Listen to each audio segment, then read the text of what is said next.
তুমি হয়তো দিনরাত এক করে একটা প্রজেক্টে কাজ করেছো, ভেবেছো এবার তো সবাই তোমার প্রশংসা করবে, তোমার কাজকে মূল্য দেবে। কিন্তু কি দেখলে? তোমার কাজটাকে খুব সহজ বলে ধরে নেওয়া হলো, বা হয়তো তোমার অবদানকে তুচ্ছ করে দেখা হলো। কেমন লাগে তখন? নিশ্চয়ই খারাপ লাগে।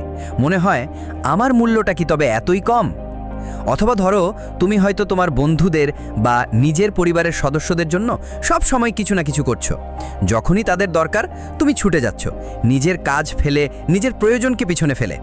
কিন্তু যখন তোমার কিছু দরকার হয়, তখন হয়তো কাউকে পাশে পাচ্ছ না, অথবা পেলেও সেই একই মাত্রায় সহযোগিতা পাচ্ছ না যা তুমি অন্যদের দিয়ে থাকো। কেন এমন হয়? আমরা যখন নিজেদের মূল্যকে সঠিকভাবে উপস্থাপন করতে পারি না, তখন অন্যদের কাছে আমাদের গুরুত্ব কমে যায়। তারা আমাদের সহজলভ্য মনে করে, ধরে নেয় আমরা সব কিছুর জন্য হ্যাঁ বলবো, প্রতিবাদ করব না, বা আমাদের চাহিদা খুব সামান্য। এটা শুধু পেশাগত জীবনে নয়, ব্যক্তিগত সম্পর্কেও